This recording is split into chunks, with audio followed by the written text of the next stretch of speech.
Hello guys, welcome back to my channel.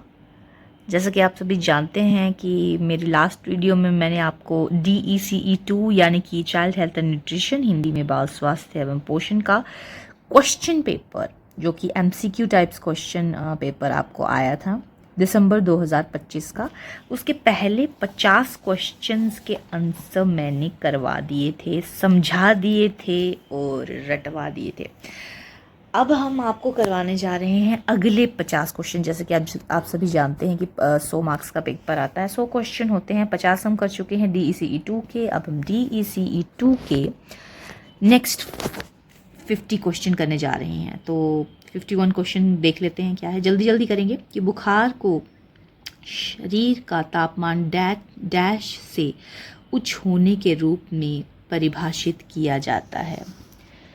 Fever is defined as a body temperature above 99.5, इसका answer रहने वाला है। इससे ज़्यादा अगर आपका टेम्परेचर हो जाएगा बॉडी का, तो दैट मीन्स आपको जो है वो बुखार है। नेक्स्ट क्वेश्चन, जलने की स्थिति में तत्कालिक प्राथमिक सहायता क्या होती है?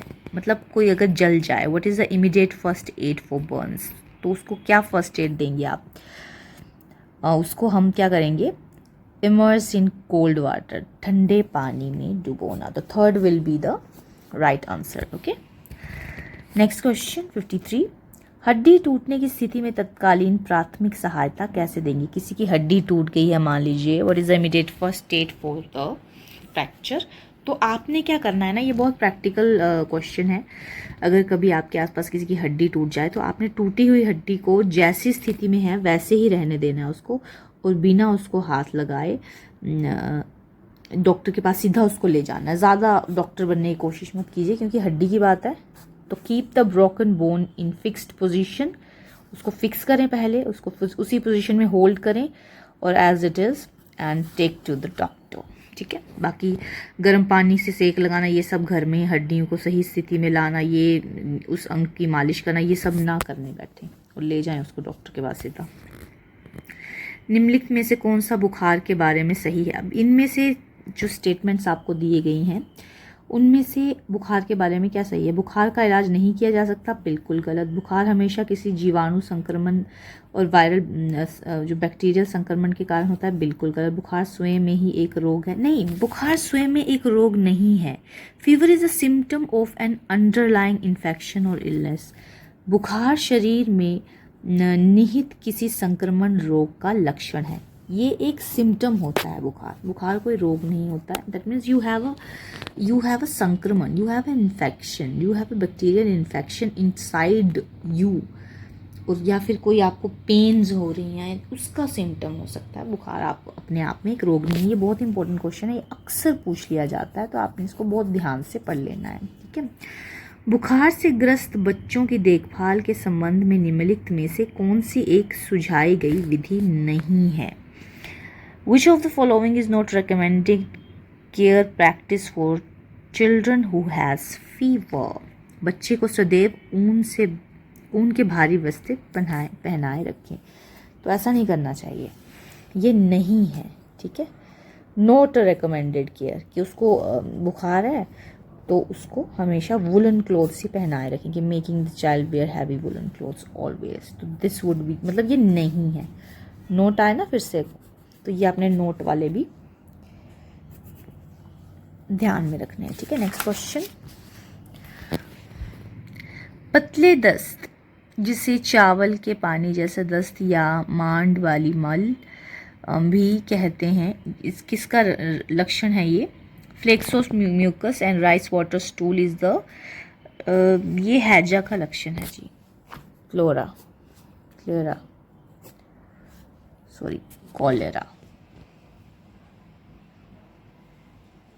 कॉलेरा का लक्षण है, इसका होगा सेकंड, और उसको इंग्लिश में कहेंगे, हिंदी में कहेंगे हैजा। जानवर का मांस अच्छी तरह पकाए बिना खाए जाने के से किस परजीवी द्वारा संक्रमण हो सकता है? टेपवर्म। मतलब अगर आप कोई भी मीट है वो अंडर कुक है या नहीं कुक है अच्छे से, तो उससे टेपवर्म जो है उसका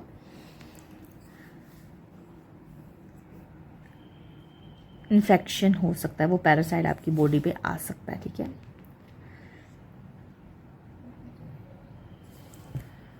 अमोइबियोसिस एमीबी संक्रमण मुख्य रूप से किसके द्वारा फैलता है? सुदूषित जल, contaminated water. Amoebiasis spread mainly through contaminated water, मतलब जो गंदा पानी होता है। निम्नलिखित में से कौन सा ऊपरी श्वसन तंत्र संक्रमण का लक्षण है? पीली बलगम वाली गीली खांसी, इसका आंसर होने वाला है 59th का 3। वेट कफ विद येलो, ठीक है। टीबी, तपेदिक क्षय रोग मुख्यतः किससे फैलता है? खांसी, छींक के हवा में मिलने वाले छींटे से। तो 60 का होने वाला है हमारा 3। त्वचा पर पीले रंग के धब्बे जिसमें खुजली व दर्द ना हो, किसका सूचक है? ये आपको ध्यान रखना है कि लेप्रेसी जो है, कुष्ठ रोग जो है, उसमें त्वचा पर पीले धब्बे तो आ जाते हैं इस तरह से, लेकिन उसमें ना तो दर्द होता है और ना ही उसमें खुजली होती है। तो ये लक्षण है हमारा कुष्ठ रोग का, जिसे हम कहते हैं लेप्रेसी। नेक्स्ट क्वेश्चन, वृद्धि चार्ट दर्शाता है, वृद्धि चार्ट क्या दर्शाता है? ग्रोथ चार्ट क्या दर्शाता है? आयु के अनुसार भार, वेट ऑफ फॉर एज। गर्भावस्था के दौरान महिला का वजन बढ़ना निम्नलिखित में से किसका कारक और प्रभावित नहीं होता? माँ की लंबाई से कोई लेना देना नहीं होता जी। हाइट ऑफ मदर से जो भी वेट गेन हो रहा है प्रेगनेंसी के दौरान, तो उससे कोई इन्फ्लुएंस नहीं है, वो माँ की हाइट से उसका। ठीक है, आयु के अनुरूप कम लंबाई कद दर्शाता है वृद्धि रोध, मतलब स्टंटिंग। ठीक है, तो 64 का आपका हो जाएगा। तो आयु के अनुसार अगर आपका कम लंबाई है, कद है, तो ये क्या दर्शा रहा है कि आपको स्टंटिंग का वृद्धि रोध हो गया है। Okay, amid upper arm circumference between 11.5 centimeters and 12.5 centimeter indicates mid upper arm circumference, ऊपरी बाह के मध्य भाग की परिधि, यानी यदि ये जो हमने पहले बीच हो तो यह दर्शाता है मध्य कुपोषण। अगर इतना उसके सर्कमफेरेंस आ रहा है मध्य भाग का, तो उसको मॉडरेट कुपोषण कहेंगे, कि आपको मध्य कुपोषण हो चुका, आप ग्रस्त हैं इससे, या फिर कोई भी बच्चा।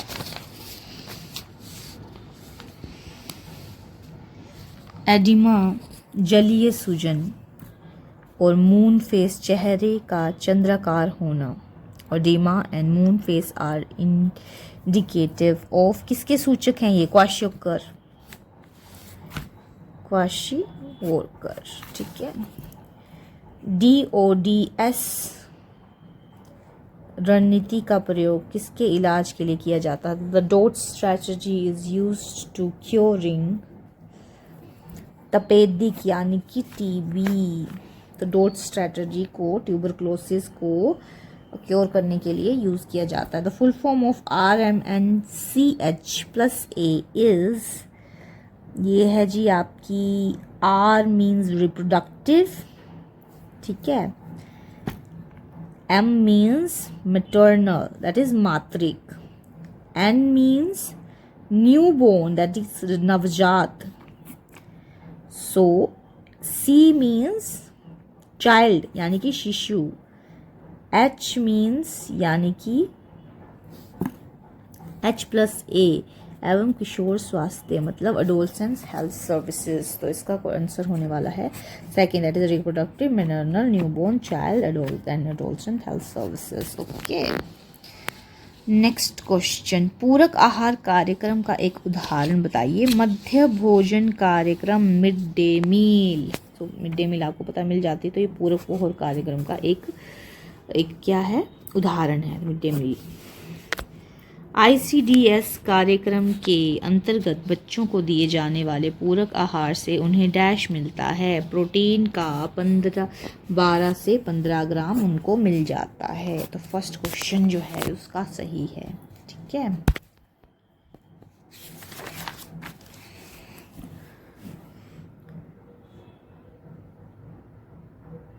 The food of midday meal scheme is provided to the children's at कहाँ पे मिलता है जी मिड डे मील का कार्यक्रम? मिड डे मील का अंतर्गत बच्चों को आहार प्रदान किया जाता है। स्कूल में ही मिलता है ना, घर में थोड़ी छोड़ के जाते हैं वो, है ना। नेक्स्ट क्वेश्चन, स्केबीज, पित्त और सिर में जुएं मुख्य रूप से किसको प्रभावित करती हैं? त्वचा को। सिर में जुएं होंगी तो उसका सबसे ज़्यादा अब मेनली जो है स्किन पर ही उसका प्रभाव पड़ेगा। ठीक है। बच्चे के वजन की नियमित निगरानी महत्वपूर्ण है वृद्धि अवरोधन का समय पर पता लगाने के लिए। हाँ, for the early detection of growth failure, इसके लिए क्या ज़रूरी है कि उसके वज़न को जो है वो मॉनिटरिंग द चाइल्ड्स, जो regular weight monitoring of the child important है। क्यों? ताकि उसकी ये पता लगा सके कि वृद्धि फेलियर कहाँ कहाँ हो रहा है। ठीक है, हो भी रहा है या नहीं हो रहा है, ये सब उसके ग्रोथ के लिए, ग्रोथ फेलियर के लिए। Amylase rich floor can be made by using अंकुरित गेहूं, स्प्राउटेड व्हीट से अमाइलेज रिच फ्लोर यानी कि अमाइलेज युक्त आटा को किससे बनाया जाता है? अंकुरित गेहूं से बनाया जाता है। बट ये जो बोल रहे हैं कि किसी बच्चे में 25 सांसें प्रति मिनट की श्वासन दर किस दर्शाती है? ब्रीथिंग रेट ऑफ 25 ब्रेथ्स पर minute in a child shows सामान्य, ये नॉर्मल है, नॉर्मल ब्रेथ रेट है। अगर 1 मिनट में 25 सांसें बच्चे को आ रही हैं तो that means it is normal. ठीक है। निम्नलिखित में से किसके किसके टीकाकरण द्वारा बचाव किया जा सकता है? दमा का किया जा सकता है, वूपिंग कफ काली खांसी का किया जा सकता है, ब्रोंचेस्ट का किया जा सकता है, सर्दी या जुखाम, इसका होगा हमारा काली खांसी, whooping cough. Protein sparing action is performed by carbohydrate, protein को अन्य कार्यों के लिए मुक्त करना कार्बोहाइड्रेट का क्रिया द्वारा किया जाता है। सही कथन को पहचानिए। So animal protein is better quality than the plant protein, that's true. सही कथन ये है कि एनिमल प्रोटीन जो है वो पशु प्रोटीन की गुणवत्ता से बेहतर होता है। वनस्पति तेलों में नो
क्वेश्चन करेंगे हम, हमारे शरीर में जल की निम्नलिखित में से कौन सी भूमिका है, मतलब जो जल है बहुत बड़ी भूमिका है। मैं पहले ही बता दूं कि we are water, 75% we are water.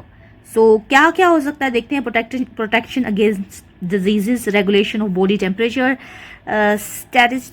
स्टैटी value, medium of all body fluid. तो इसमें से आपको देखना है कि सही कौन सा है।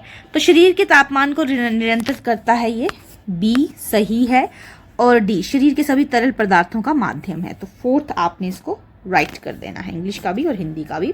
That medium of all body fluid and regulates the body temperature. तो बी और डी जो है सही आंसर है। नेक्स्ट क्वेश्चन 88, बुखार के समय घर में दी जा रही देख रेख में सम्मिलित है। बुखार के टाइम पे management of fever at home includes adequate fluids, tepid sponging and giving common antibiotics, working without asking the doctor, comfortable clothing.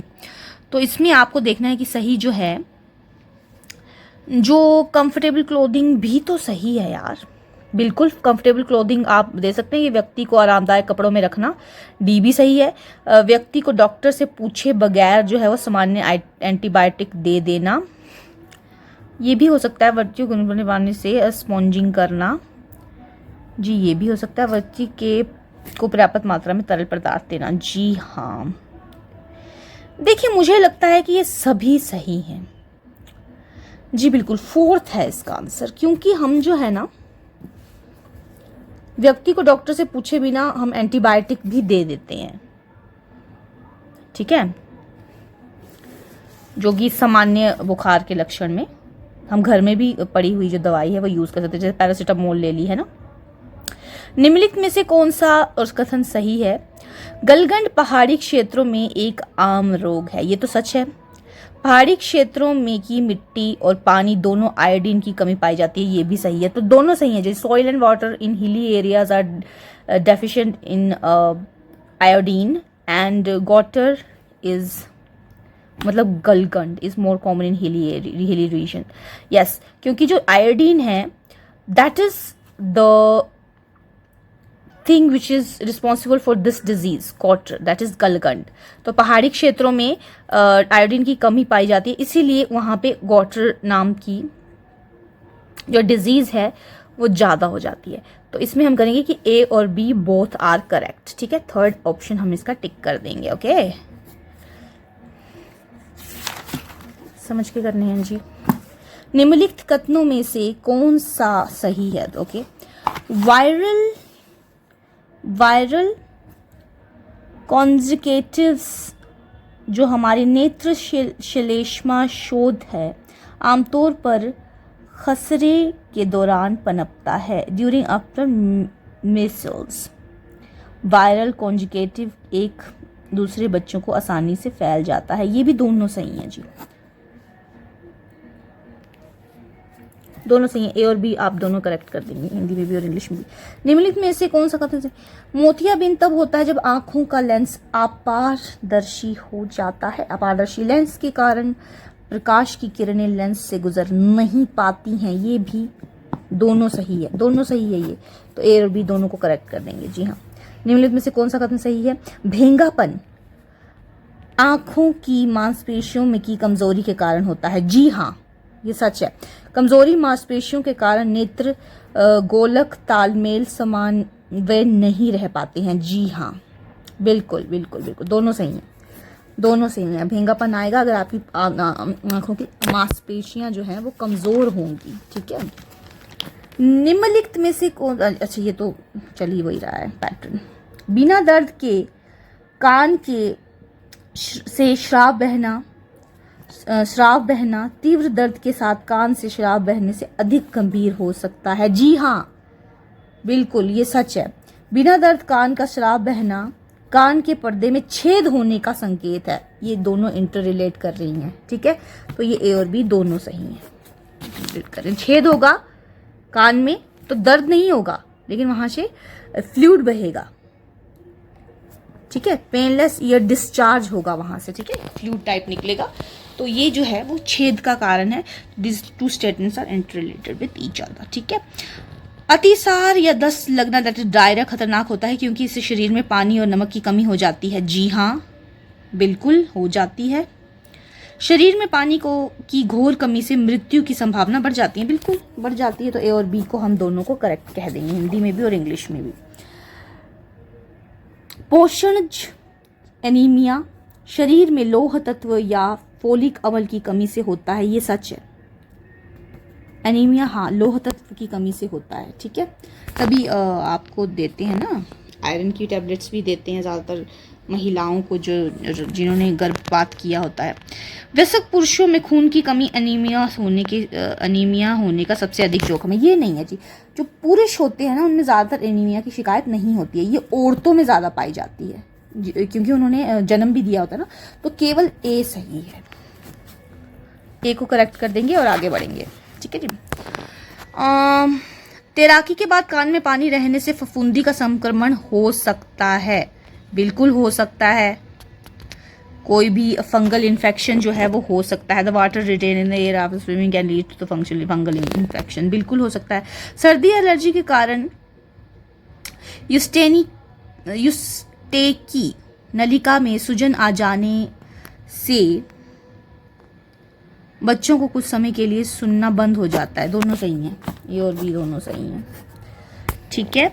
निम्नलिखित में से कौन सा कथन सही है जी? रेशा फाइबर एक गैर उपलब्ध कार्बोज है और बड़ी आंत का कैंसर से बचाव के लिए रेशे का एक महत्वपूर्ण भूमिका होती है। जी हाँ, दोनों सही हैं, दोनों सही हैं। निम्नलिखित में से कौन सा सूजी में गेहूं के आटे की तुलना से अधिक रेशा फाइबर होता है? ऐसा कुछ नहीं है। आहार में फाइबर होने से भूख शांत होना या तृप्ति महसूस होती है। जी हाँ, फाइबरस अगर हम ज़्यादा लेंगे फूड्स जो भी हैं तो उससे हमको ज़्यादा भूख नहीं लगती है और हमारा पेट भी भरा रहता है और हमको ज़्यादा हम हेल्दी रहते हैं। शिशु के पहले 4 से 6 महीनों के लिए केवल माँ का दूध पर्याप्त है, बिल्कुल सही।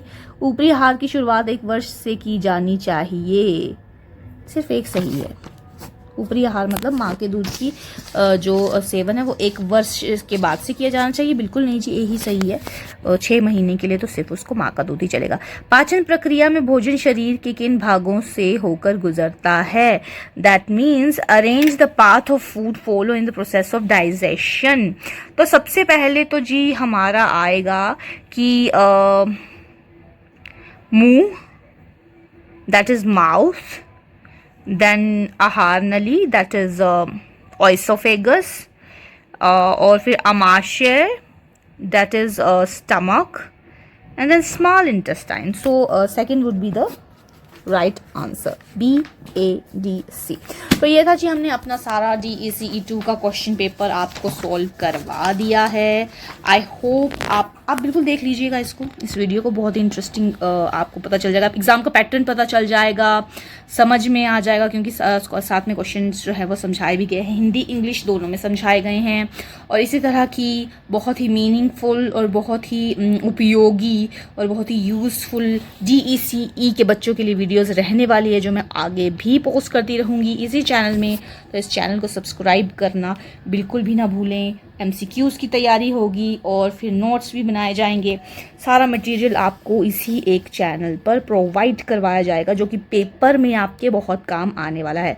तो मेरे चैनल को सब्सक्राइब कर लीजिए and thank you so much for watching.